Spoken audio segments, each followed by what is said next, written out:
Hopefully this doesn't fall. 希望这个不会倒。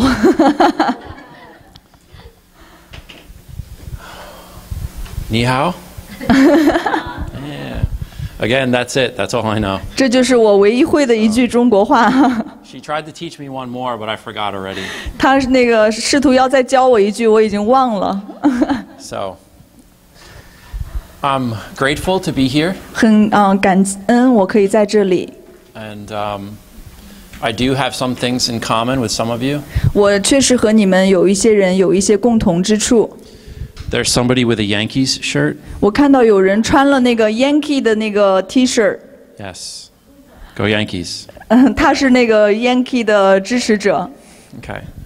So I had the privilege of being able to share in the morning service. 我今天早上非常的荣幸能够在英文堂那边分享。And I'm excited to be here this afternoon. 然后今天下午我也很兴奋能够来到这里。There were a few different directions I could have gone today. 其实今天下午我有几个不同的选择。But what we're going to do 但是今天下午我要这样来做。is get an overview of the 66 books of the Bible in about 2 hours. 就是用2个小时来对66卷圣经来做一个纵览。Yeah. So they have some things called a walk through the Bible. 有一个就是说叫那个浏览这个圣经。This is a run through the Bible. 我就是那个英文嘛，那个浏览圣经说是就是 walk through， 就是步行过，就是这样的速度来看圣经嘛。然后他说今天下午我们要用跑的速度来浏览圣经。Now in 2 hours we don't have time to cover every single book. 因为只有2个小时，我们没有办法遮盖到每一卷书。But I will let you know where every book fits into the big picture. 但是我会让你知道，就是每卷书在这个大图片里面它的位置。We're going to spend more time in some books than other books. 就是我们可能会花更多一点时间在某卷书上面。Especially Genesis. 特别是比如说创世纪。Because there's so many foundational values and beliefs in Genesis. 因为在创世纪里面有特别多的根基性的价值观，还有一些非常根基性的一些理论在这个创世纪里面。So I would like to encourage you to do something today. 所以今天我想鼓励你们来做一些事情。In our Christian walk, 在我们的基督徒生涯当中 we're constantly in a battle. 我们总是在征战。The world tells us that God is dead. 这个世界在告诉我们上帝已经死了。The world says we don't want God in our courts. 这个世界告诉我们说，我们不要上帝来参与我们的。We don't want him in our schools or our government. 世界告诉我们，我不要上帝来我们的法庭当中，不要上帝来我们的学校或者是我们的职场。And there's so much evil in the world, God must be dead. 这个世界有这么充满的邪恶，所以上帝一定是死了。You're constantly told that you're wrong if you're a Christian, you believe in God. 所以这个世界一直在不停地告诉我们，如果你相信神的话，你一定是错的。So we're in a battle. 所以我们每天都在这个征战当中。Picture it like a sword fight. 想象一下那个击剑一个征战。Do you guys know what a pool noodle is? Pool noodle? Yeah. What's that? It's something in the pool. It's like foam. It's long and skinny. And sometimes you float on it. Sometimes you hit each other with it. No? 有人知道他说的这个吗？不是，他说就是在一个池子里面。哦，然后。Yes, foam. Yes, foam. 哦，就是那个，对对，他说在那个游泳池里面，然后拿那个泡沫，就是或者是那个充气的，是吧？那个然后可以对打的那种。That took a long time. I hope this is worth it. Yeah. Okay, so now you know what a pool noodle is. 现在我们知道，就是那个泡沫那个可以击打的那个棒子。Imagine if I entered a sword fight. 想象一下，我去就是参加一个击剑的比赛，却拿着那个泡沫的棒子。I give her a sword. 他给了我一把真正的剑。And I have a pool noodle. 然后他自己拿了一个那个泡沫的那个棒子。Who's gonna win? 谁会赢呢 Yeah, every single time. 谁会赢呢？每一次都是 Sarah 赢。If you enter this spiritual battle, 如果你进入一个属灵的征战。Without renewing your mind in Christ, 却没有来心意更新而变化。It's like entering a sword fight with a pool noodle. 就好像是你在参加一个击剑征战，却拿了一个泡沫的棒子， There's no way you can win. 绝对不可能赢的。 And so what I want to encourage you to do today, 所以我今天想要鼓励你要做的就是， I'm going to try to bring out certain Bible verses. 我想要提出来一些圣经的金句。 Maybe if you like the verse, just write down the reference. 如果你喜欢这些经文的话，就把这个经文记下来， And then over time, 然后花时间 try to memorize them. 去背诵这些经文。 The verses that speak to your heart, 那些对你的心说话的那些经文， memorize those. 把它背下来， Because it's memorizing scripture 因为背诵经文 is like something you pay for now. 就好像是你现在付上代价， It's like you pack a snack in your backpack. 就好像你今天打包了一个点心在你的包包里， Later on in the day, you're really hungry. 过后当你特别饿的时候， And then you remember you have a snack in your backpack. 然后你想起来，哦，包里有点心， How excited are you? 那个时候会不会特别开心呢？ That's like memorizing scripture. 这就是背诵经文也是一样的道理。 You put in the work now, 你现在花一点精力， but there's going to be something that you're going to go through, 然后过后你会经历一些事情， or something that someone else is going through, 或者是别的人在经历一些事情， and God's going to bring that scripture back to your mind, 然后神会让你想起来你背过的这个经文， and you're going to use it. 那你就可以用。 So, renew your mind with 所以 memorizing scripture. 所以要靠背诵经文来使我们的心意更新而变化。 Okay, I'm done. 好了，我讲完了， No, there's a long road ahead. 还没有啊，还有很长的路要走。 I won't be offended if I get some yawns. 如果你们打哈欠的话，我不会介意的啊。 Okay. All right, so we're going to start 我们现在要来开始， in what book? 从哪卷书开始呢？ Yes, it's going to start in the beginning. 我们从一开始创世纪来开始。 I see the Bible basically divided into 4 sections. 我看圣经呢，可以把它分为4个部分。 We have the creation, 我们有这个创造， we have the fall, 我们有这个堕落， we have Jesus, 我们有耶稣， and then we have, you can call it the end or the beginning of eternity. 那然后还有最后一个部分，你可以把它称为末后或者是起初的永生。 Okay, Genesis. 好，我们先来看创世纪。 Just to give you a quick background, 我给你一个很快的，给你一个背景。 I facilitate groups of people 我呢，就是来帮助一些小组， to read through the Bible in a week. 就是帮助他们用1个星期的时间通读圣经。Yes, it's possible. 确实可以做到的，1个星期可以通读一遍圣经的， And it's amazing. 而且非常的棒。 You get such a big picture view of the Bible as a whole. 因为你用这么短的时间把圣经通读的话，你可以看到那个整体的大图片， And you see the story of how God interacts with his people. 然后你也看到就是神如何的和他的子民来互动， And it's amazing. 非常的棒。 One of the biggest repeated themes that I find throughout the whole Bible 就是当我通读圣经的时候，我发现有一个主题一直在重复， is God creating something from nothing. 就是神从无创造为有，从无创造有。 So we see when God created the world. 我们看到神创造世界的时候， Genesis says the earth was formless and void. 然后创世纪告诉我们说，地是空虚混沌的， There was nothing there. 什么都没有。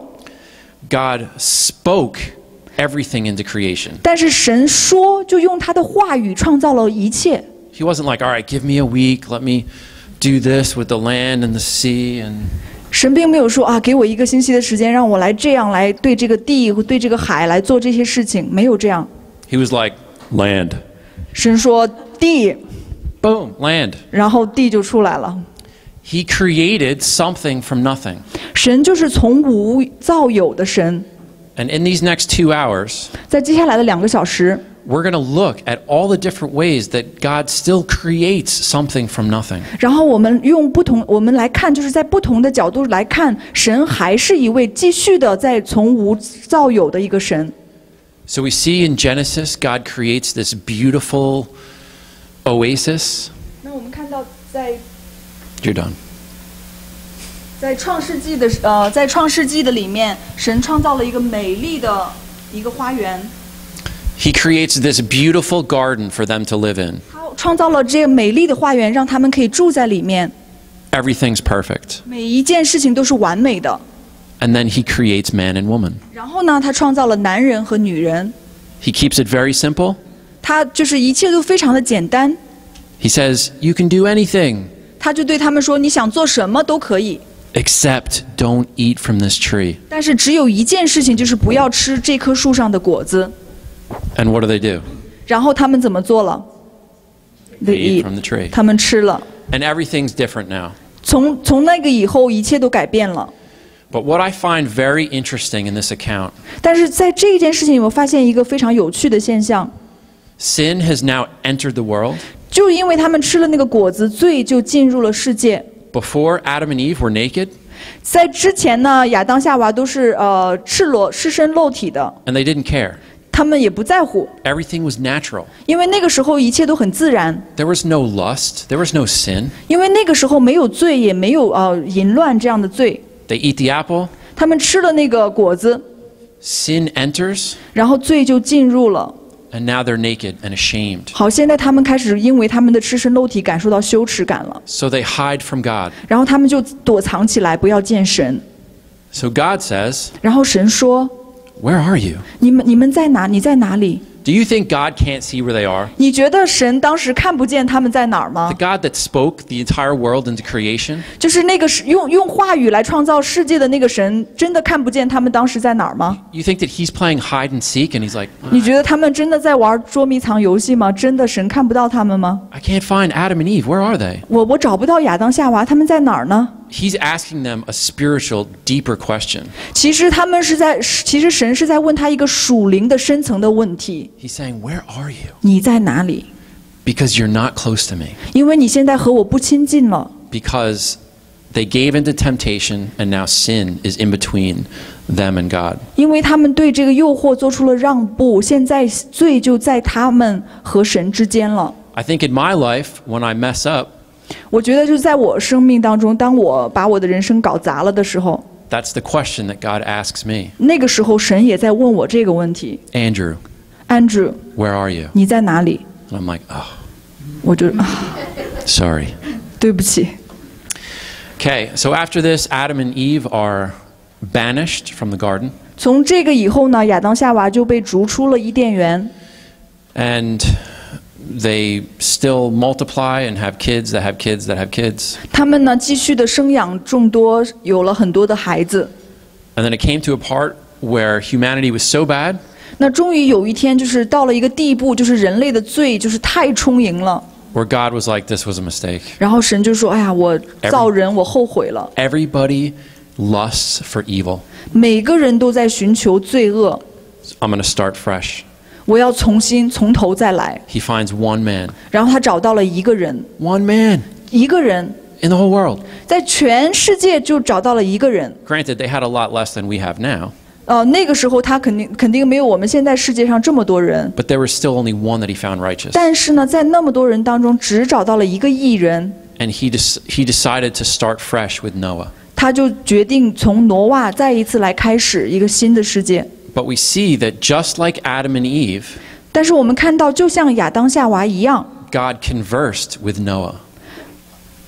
God talked to Noah. 然后神就对挪亚说话， They had a relationship. 他们之间就有了关系。 So it rains 然后下雨了， a lot, 下了暴雨， and Noah is saved with the ark and his family. 然后靠着那个方舟呢，挪亚和他的家人就得救了。 You know the story. They take a bunch of animals, 你们知道那个故事吗？他们带了很多的动物， huge flood, 有很大的洪水， and then they start fresh. They start from the beginning 他 again. 们就又一次从头再来。 And then, not long after that, 但是不久之后呢， people become so prideful again, 人又开始很骄傲了。 and they say, we can be like God. 他们其实是在说，我们可以像神一样， We're going to build this structure that goes right up into the heavens. 我们要建一个塔，然后高到顶天。 And that was a sense of pride. 其实这就是骄傲。 And God was like, oh yeah? 然后神说：“真的吗？ No, you're not. 你做不到的。 And so that he confused all the languages, so nobody understood each other. 然后神就变乱了他们的语言，他们就没办法理解彼此了。 So they couldn't coordinate 这样 building 的 that 话 structure. 他们就没办法建那个塔。 So that's why we have so many different 这 languages. 是为什么现在我们有这么多语言。 Now, in Genesis 6:5, 在创世纪的第6章第5节， when God looked at humankind on earth, 然后当神就是来遍察全地的时候 I'll read the whole verse and then, okay. ，OK， So it says, The Lord saw that the wickedness of humankind was great in the earth, and that every inclination of the thoughts of their hearts was only evil continually. 耶和华见人在地上罪恶很大，终日所思想的尽都是恶。 For me, what sticks out in that verse is that God saw. 就是在我看这个经文里面的时候，就是给我看到的亮光，就是人就是耶和华看见，就是这个词对我来说让我产生亮光。 He's still active. 神依然是就是活泼的，他依然在做事。 He's involved in seeing everything that's going on. 就是神依然愿意参与到我们生活当中，他看到一切发生的事情。 And we see later on people cry out to God. 过后呢，我们看到有人向神来呼求， He answers them, 然后神就回答了他们的呼求， and they're like, You are the God who sees. 然后他们就说啊，神啊，你是看见的神。 But what's interesting here is that it's Moses is saying that God knows every inclination of the thoughts. He knows why you think what you think. 就是在这里就是非常有意思的一点，就是摩西曾经说Moses right， Yeah. 摩西说神就是看到你的每一个心思意念，甚至你为什么会那样思想，他都知道。 Who we believe Moses wrote the first 5 books in the Bible. 我们相信，就是摩西是他刚才之所以说摩西在这里说，是因为我们知道摩西写了那个摩西5经，就是前5卷书是摩西写的。 So we always hear, oh, God is with us. 我们总是说神与我们同在， And God sees us. 神看见我们。 Yes, He does. 是的，神确实看见， But He also knows your thoughts. 但是神同时也知道你的心思意念。 He also knows why you think what you thought. 神甚至知道你为什么会用那种方式来思考。 Sometimes that can be scary, 有的时候这个想想的话，会觉得很可怕，是不是？ depending on what you're thinking at the time. 就是不管你那个时候，就是根据你当时在想什么。 But that's how intimate God knows you. 这是就是说，神了解你到如此亲密的程度。 And for me, sometimes I'm like, wait, God knows some of my terrible thoughts? 然后有的时候我就会想，等一下，神了解就是我那些不好的想法，神也都知道是吗？ And He still loves me? 然后神都知道了，还爱我吗？ That's amazing. 真的是太奇妙了。 Okay, so now we move on from Noah 好，现在我们从挪亚继续往下讲， and all the confusing languages, 还有很多就是刚才说到变乱语言， and we come to Abraham, 然后接下来就来到了亚伯拉罕的时代。 who his name first was Abram. 他起初的名字叫亚伯兰。 Now God called Abraham 神呼召了亚伯拉罕， from nothing, 那个时候起初他什么都没有， and He makes a promise. 但是神却应许他。 So Abraham has a wife, Sarah. 亚伯拉罕的妻子是撒拉， They can't have any kids. 那个时候他们不能有孩子， And God's like, hey, I'm going to bring you to this amazing land. 他们不能生育，但是神却说我要把你带到这个非常奇妙的一个土地， Your descendants 你的后裔 are going to be as many as the stars of the sky. 就是天上的星星有多少，你的后裔也要有这么多。 And Abraham's like, wait, 亚伯兰就说：“等一下， we're old. 我们现在已经很老了， I can't see my wife having a kid anytime soon. 我觉得我妻子也不可能怀孕。” So he accepts the promise, 但是他却接受这个应许。 but he doesn't necessarily believe that God's going to do it in the way that he said. 他虽然说接受了神的这个应许，但是呢，他可能就是没想到神会用那种方式，他没接受神用那种方式来就是实现这个应许。Sorry, I might pause for a little bit once in a while. 就是有的时候我可能会暂停一下。because I have a lot of slides that we're not going to have time for. 因为我准备的幻灯片很多，但是我们没有足够的时间把它们都讲完，所以我在选择性。Okay, so God promises to Abraham 神应许亚伯拉罕， that he's going to fulfill this promise through a natural son. 就是神应许他，就是说他要就是让他能够自然的得到一个儿子来实现这个应许。And Abraham's like, "Oh, thank you, God. That's great. Good plan." 然后亚伯拉罕就说啊，主啊，谢谢你，你的计划很好，很好，谢谢。And so Sarah's like basically laughing at God. 然后呢，撒拉其实是好像就是其实他就是在嘲笑神。Say, "I haven't had any kids yet. Now I'm this old and I'm going to have a kid?" 然后撒拉就说：“我已经这么老了，我都一直没有怀孕，现在我这么老了，难道我会怀孕吗？”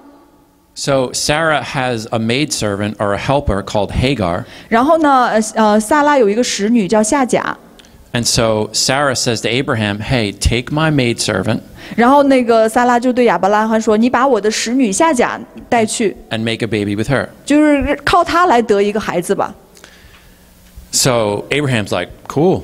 然后亚伯拉罕说：“酷。” Because he didn't believe that God could give Sarah a natural child. 因为那个时候他不相信神可以就是自然的让撒拉来生产。So when I spoke in the service this morning, 当我今天早上来在英文堂讲道的时候， I mentioned that Paul had said, 我提到了就是保罗曾经说过， "Don't finish in the flesh." 就是因为圣灵而开始的事情。What God began in the Spirit. 不要就是用肉体来结束，就是不要以那个圣灵开始的事情，不要用我们的肉体来成全。So God gave Abraham this promise that he was going to fulfill.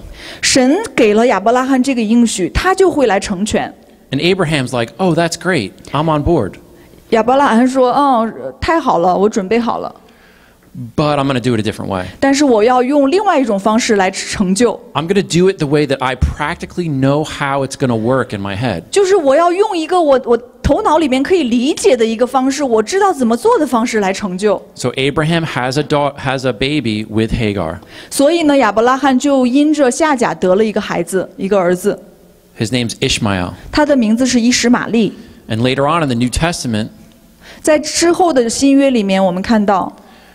They talk about Ishmael being the child of the flesh. 然后就看到了以实玛利，就是有谈到以实玛利是属肉体得的孩子。Verses later on, Sarah gives birth to a natural son. 那过后呢，在经文里面我们看到撒拉她生产了 named Isaac. 他的名字叫以撒。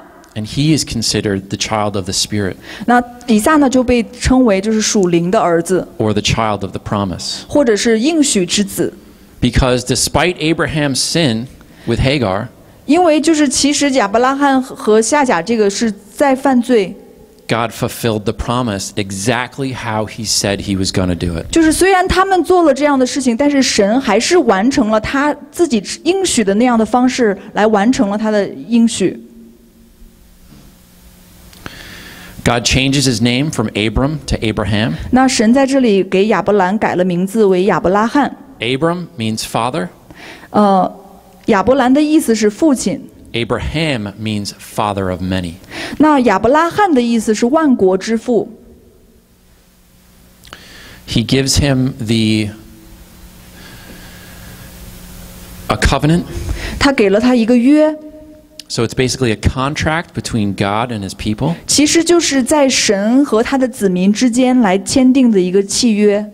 And God's saying, I want you to follow me with all of your heart. 神说，我想要你全心的来跟随我。And an outward expression of your acceptance of my contract. 就是你接受我的契约的一个方式，就是要你全心来跟随我，来表现你接受我的契约。Is circumcision. 然后就是其中一个表现的形式，我们立约的一个你要来做的一件事情，就是来行割礼。Why? 为什么要行割礼？ Honestly, I don't know. 说实话，我也不明白为什么。I've searched and searched, and I'm not positive. 然后我找了很多资料，但是并不知道为什么要这样做。But at one point in my Bible studies, 但是有一天，当我在研读圣经的时候， I had a doctor come and teach. 有一个博士来教导我们。And he taught on the book of Leviticus. 然后他就讲了那个利未记。And he showed us how all of the laws in Leviticus 然后他就讲了那个利未记里面所有的那些律法。were like, oh my gosh, how could they have followed all of these laws? 然后我就在想啊，利未记里面有那么多的律法，他们怎么能够做到这每一条呢？ But the doctor showed us medically how each of these laws saved them from disease. 但是那个这个人他是一个医生，然后他就向我们显明了，就是每一条从医学的角度来看，这些律法如何的拯救了他们的生命。So I will keep this PG. PG. Okay for kids? 电影那个 rape 不是 PG 吗？就是只是小孩子看。哦，就是这个部分是不能小孩子看的是吧？ Yeah, maybe PG-13, this one, but no. 哦，这个是只能孩子来看的。 But the actual act of circumcision 就是这个行割礼的这个事情， saved them from infection. 就是帮助他们，就是可以不发炎。 Because it's not like here today. We can shower every day if we want. 就是因为那个时候的卫生条件不像我们现在这样每天都可以洗澡。 They were in the dirty desert. 因为他们当时是在脏兮兮的沙漠里 A 面， lot of times traveling for years and years. 有的时候他们日复一年的，就是年复一日的都在那个沙漠里边行走。 They were around livestock and animals. 然后他们周围也有很多那些牲畜嘛， And that protected their private parts from getting diseased. 就是这个割礼呢，可以让他们就是免于发炎，或者是免于得其他的疾病。 So, does that make sense? 这个可以理解吗？ See, God's got a plan. 看到吗？神有他的计划。 We don't always understand, 有的时候我们常常不理解， but He's got a reason. 但是神有他自己的道理。 So circumcision became the physical mark to say, yes, I believe in God and I accept His covenant. 所以呢，就是用割礼来，就是向神显明，我相信神给我所立的约，然后我也愿意来接受。 Okay, so Abraham finally gets the child of the promise, Isaac. 然后呢，亚伯拉罕最终得到了他的应许之子以撒。 Right? There's tons of celebration. God fulfilled His word. 看到我们有很多的，就是那个可以来庆祝神，他是来完成他的应许的神。 And then God's like, isn't your son Isaac beautiful? 然后神就说：“你看你的孩子以撒是不是很帅呀？” Abraham's like, yes, thank you. 亚伯拉罕就说：“是的，谢谢你。” And God's like, okay, now go sacrifice him up on the mountain. 然后神说：“好，现在去把他献祭了，在山上去把他献祭了。” Abraham's like, what? 然后亚伯拉罕说什么？ But he does it.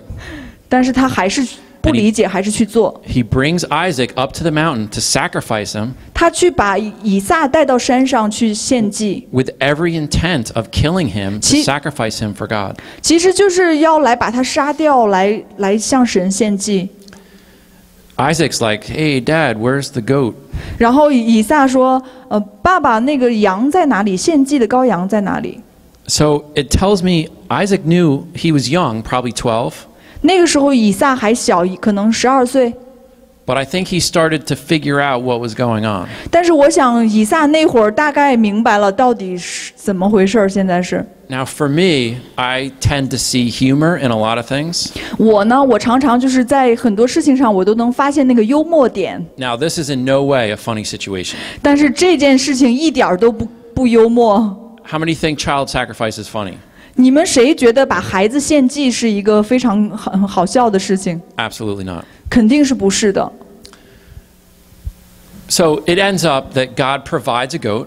但是结果呢，神他还是供应了这个羔羊。 He was never going to have Isaac sacrificed. 他其实根本就没想让他来真正的来把以撒杀掉来献祭， But he wanted to test Abraham 但是他这里要试验亚伯拉罕， that he was willing to give up anything for God. 就是来看看亚伯拉罕是不是为了神愿意放下一切。 So God provides a sacrifice and everything's okay. 所以神他来供应，神供应了这个献祭的羔羊，一切都没问题了。 Now, next time Abraham says to Isaac, hey, let's go sacrifice. 那但是下一次，如果亚伯拉罕再去对他的儿子以撒说：“以撒，让我们去献祭。” I had to think a little bit that Isaac was like, I don't feel good, Dad. I'm not going to go today. 然后我觉得以撒可能会说啊，父亲，我今天感觉不太好，我可不可以不去？ As understanding as a 12-year-old is, there has to be some trust issues there. 就是你想想吧，就是一个12岁的孩子在经历了这个事情以后，会不会对他的父亲产生这种信任的危机呢？ Okay. But God tests Abraham and he proves himself faithful. 但是神就这么来试验亚伯拉罕，亚伯拉罕也证明了他自己的信实。 So now Sarah is like, look, Hagar's son Ishmael is older and he thinks he's going to inherit everything and be the child of the promise, so I want you to send him away. 然后你看，接下来呢，撒拉就对亚伯拉罕说：“你看，以实玛利呢，他是比较大的一个孩子，他比我的儿子大。然后他可能认为他要成为那个后嗣就是来继承所有的这些遗产。然后撒拉就对亚伯拉罕说：你要把他们赶走。” So Abraham sends away Hagar and Ishmael. 然后亚伯拉罕就把夏甲和以实玛利赶走了。 And I don't know if you know, but Ishmael 我不知道你了不了解这一点。以实玛利呢 is the father of all the Muslims. 他就是那个所有穆斯林的父亲。 That Muslim line comes from Abraham and Sarah's sin. 就是那个穆斯林的由来呢，就是因为亚伯拉罕和撒拉的罪而产生的。 Okay. Now we see another character of God here. 那我们在这里又看到了神的另外一个属性。 As Abraham sends away Hagar and Ishmael, 就在亚伯拉罕把夏甲和以实玛利拆走之后， they're in the desert, 他们在沙漠当中， dying of thirst and hunger, 就是快要渴死、饿死了。 and Hagar cries out to God. 然后夏甲就在这个时候向神呼求。 Please save us. I can't watch my child die in the desert. 就说请你来拯救我们，我没有办法亲眼看见我的儿子死。 And Ishmael was crying out to God as well. 以实玛利这个时候也在向神呼求。 So I'm going to read this, and then it's Genesis 21:17. And God heard the voice of the boy, and the angel of God called to Hagar from heaven and said to her, What troubles you, Hagar? Do not be afraid, for God has heard the voice of the boy where he is. 我们看一下创世纪21章17节。创世纪21章17节，神听见童子的声音，神的使者从天上呼叫夏甲说：“夏甲，你为何这样呢？不要害怕。” 神已经听见了童子的声音了。 So these castaways, these people that have been pushed out of their family, 就是这些，就是说这些被从他的家庭里面赶出去的人， the people that nobody wanted, 或者是那些被抛弃的人， God heard their voice, 神听见他们的呼求， and he acted, 而且神就是回应他们， and he even made a promise 神甚至应许他们， to say, Your son is going to be the father of multitudes. 神对他说：“你的儿子也要成为大国。” So we see this character of God where he sees, 我们看到神的属性，他看见， he hears, 他听见， and he acts. 而且他也愿意去参与去做。 He has compassion for those that nobody loves. 神对这些没有人爱的人，就是有这种怜悯。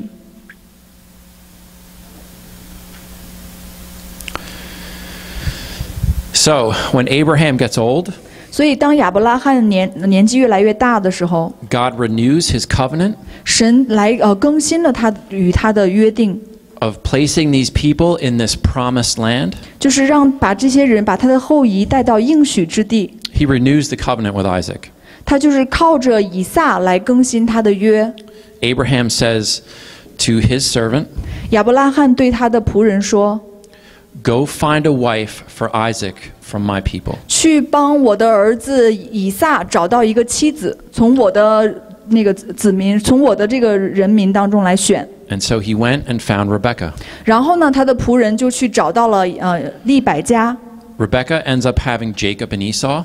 然后利百加就生了雅各和以扫。 You guys know the story of Jacob and 你 Esau? 们知道雅各和以扫的故事吗？ One's hairy and one's not. 一个是身上长了很多毛，一个不是。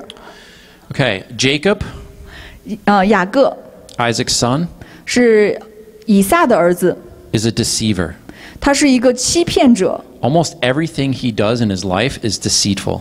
他就是人生当中做的每一件事情，他都用欺骗的手法。He steals a birthright from his older brother. 他把那个长子的名分从他大哥那里抢过来了。He ends up stealing the blessing from his father. 然后他也把那个他大哥要从从他爸爸那里得到的那个长子的祝福呢，他也偷过来了。So they were twins that don't look alike. 他们是那种就是双胞胎，但是就是长得不像的那种双胞胎。But Esau was born first. 那个以扫是先出生的。So by right, he would get the inheritance of the father. 就是按照这个，按照他的权利来说，他应该得到那个长子的名分和祝福。But Jacob deceived his brother and his father and got the blessing and the inheritance for himself. 但是雅各呢，欺骗了他的父亲和他的大哥，然后把这个祝福就是骗过来了。And so Jacob flees, runs away. 然后呢，就是雅各就逃跑了。 Because Esau is bigger.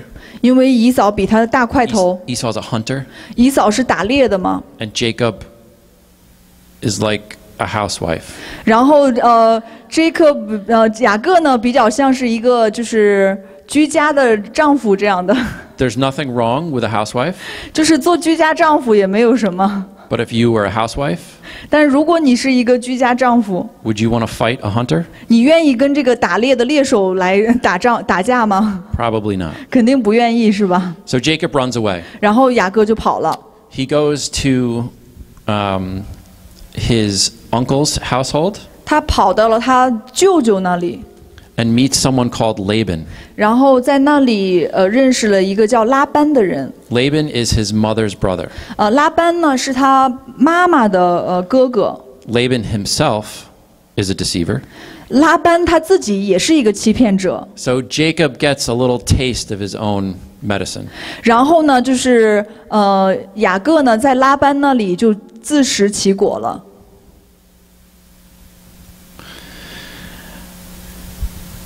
So basically, Jacob worked for Laban. 也就是说，雅各在那里呢，就为拉班来工作。He loved Rachel. 他在那里以后，他就很爱拉结。And Laban had another daughter named Leah. 然后可是拉班有2个女儿，另外一个女儿叫利亚。Leah was older. 利亚是大女儿。And so she would be married off before Rachel.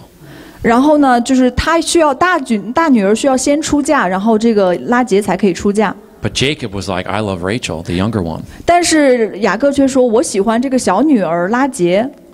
So Laban said, all right, work for me for 7 years, and then I'll give you my daughter Rachel. 然后拉班就对他说，你为我工作7年，我就让我的小女儿拉结嫁给你。And it says that Jacob worked for 7 years, but it felt like a day because he loved Rachel so much. 然后呢，经文就说，然后雅各就为拉班工作了7年，但是这7年呢，感觉好像1天一样，因为他是如此的爱拉结。And then on the wedding night, 然后在那个婚礼之夜 Laban switches them 然后拉班却把这个2个女儿调包了， and gives them Leah.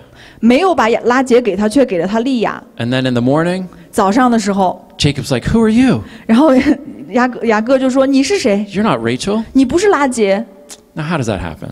啊？怎么会这样呢？ Seriously. You spend a night with a woman and you don't know between the two sisters? 真的吗？你就是一整个晚上都在一起，你都没有分辨出来他们2个谁是谁。 But the deceiver gets deceived.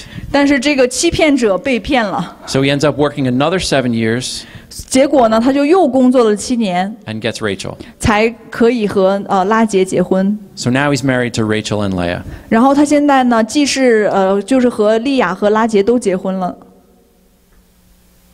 Leah can have children. 利亚呢，她就是可以生孩子。 Actually, Leah couldn't have children. 一开始的时候，利亚也不能生产， And she cried out to God 但是她向神呼求了。 that she seemed unloved.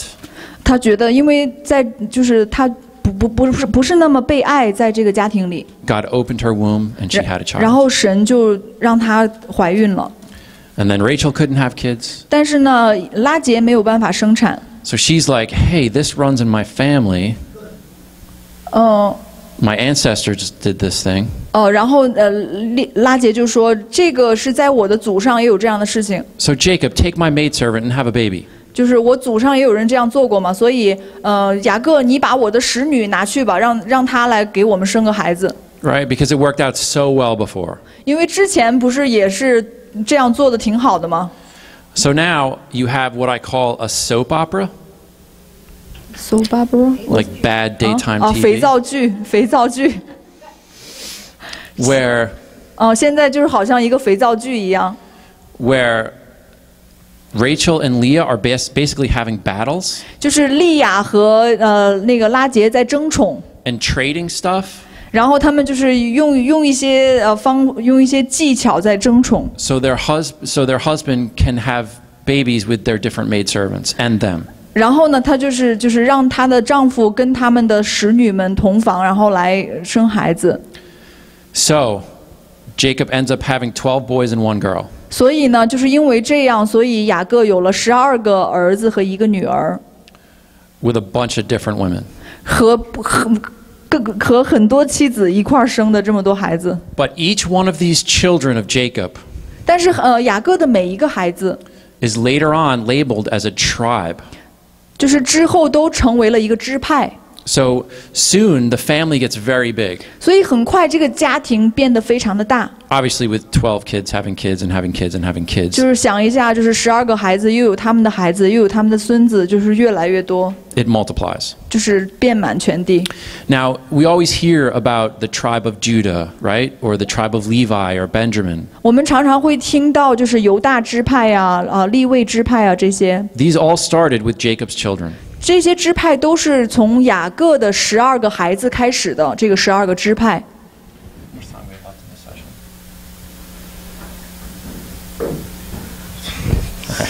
Okay, run. Okay, so now we come to Joseph, 然后我们到了Joseph who 约 is 瑟，到了约瑟的故事。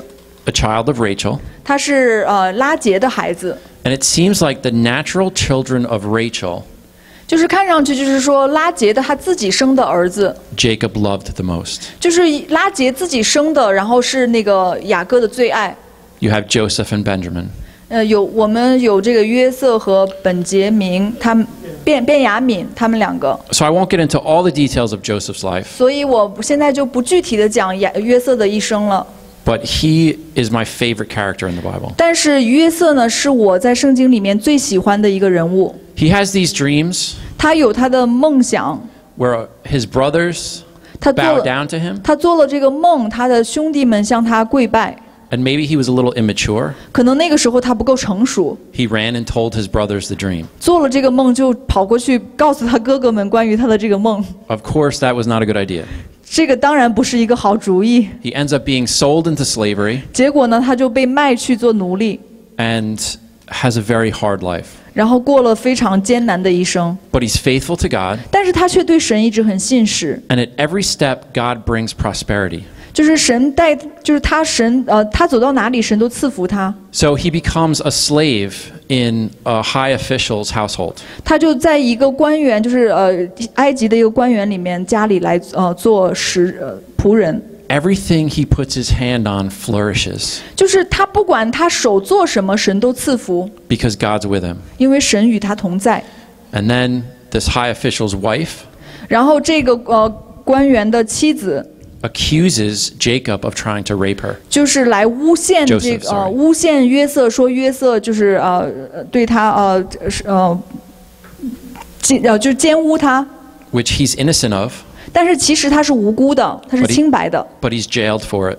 但是他却因此而坐牢， So he's sent off to be a slave. 他就又被 And 卖 now 去， he's jailed for something he didn't do. 他被卖做奴隶，后来又无缘无故的就是被放到监牢里面。 And yet still he remains faithful to 但 God. 是经历了这样的事情之后，他还是对神保有他的信实。 So in jail, Joseph meets some people that worked for Pharaoh.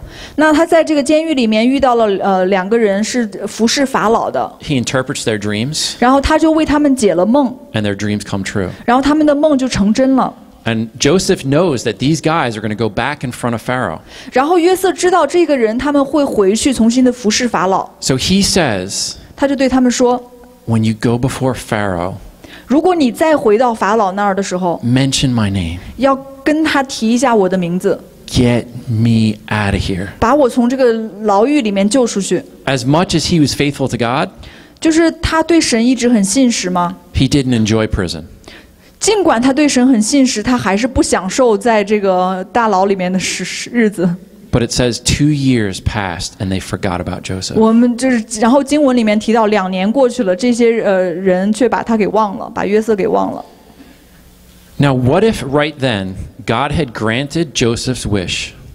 那如果这个时候就是 granted， 如果这个时候神就是来回答，就是来满足约瑟的愿望的话，什么会发生呢？ If Pharaoh heard about Joseph and he said, "Oh my gosh, you're amazing, you're free, go." 就是如果那个九正官他们一被放出去，在法老面前马上提了约瑟的名字，然后法老一听见就是说啊，你是太棒了，我现在就放你走。What would Joseph have done? 你觉得这样的话，约瑟会做什么事情呢？ What do you think? 你觉得约瑟这个时候会做什么呢？被放走以后，跑 run away someone said. Where do you think he would have gone? 你觉得他会跑哪儿啊？ Yeah. 回家 He would have go gone to. home. I would have gone to my family. My dad thinks I'm dead. 如果是我的话，我也要回家，因为我爸爸以为我死了嘛。 I would run back to my family. 我要跑回家去， And that would have been good.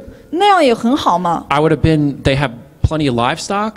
因为家里面也算是很殷实、很富有的， I'm around people that love me, 而且我能跟爱我的人在一起。 except for my brothers. 当然，除了我那些哥哥们， But that would have been good in my mind. 但是在我的脑子里面，我会觉得那很好嘛，我跑回家。 But instead, for 2 more years, Joseph sat in that prison. 但是神却没有这样做，却让他在这个牢狱里面多待了2年。 And then do you know what happened? 然后接下来发生了什么？谁知道？ Yeah. Pharaoh had dreams. 然后呢，法老做梦了。 Now he hears about Joseph. 然后这个时候他们想起来 Joseph 约瑟了。 interprets those dreams. 然后约瑟为他解梦。 And Joseph basically saves the entire world from dying of famine. 其实呢，约瑟靠着这个他就是拯救了全人类。其实，在那个时候， He becomes the second most important person in the world. 他就那个时候成了那个一人之下万人之上的人。 That was God's plan for Joseph. 这才是神对约瑟的计划。 What Joseph would have done is good. 就是如果约瑟之前能够逃回家，也是一件不错的事情。 But how much better is God's plan? 但是神的计划和他自己的想法相比，好多少倍呢？ So whenever I'm in a situation 所以不管什么时候，当我在一个情况里面， where I feel like, God, get me out of here, 然后我就觉得，哎呀，神呢，快让我脱离这个情况吧。 I always think, 我总是会提醒自己， I don't want to exchange what I think is good 我不要就是拿就是神的计划和我自己的想法来交换， for what God knows is best. 因为神最知道。 Right? So everything's 是不是？ restored, everything's wonderful, and Joseph saves the world. 就是接下来就是非常好，然后约瑟拯救了那个时候的全世界， And he gets a little revenge on his brothers. 然后他就可以对他的兄弟们小小的施行报复。 Okay.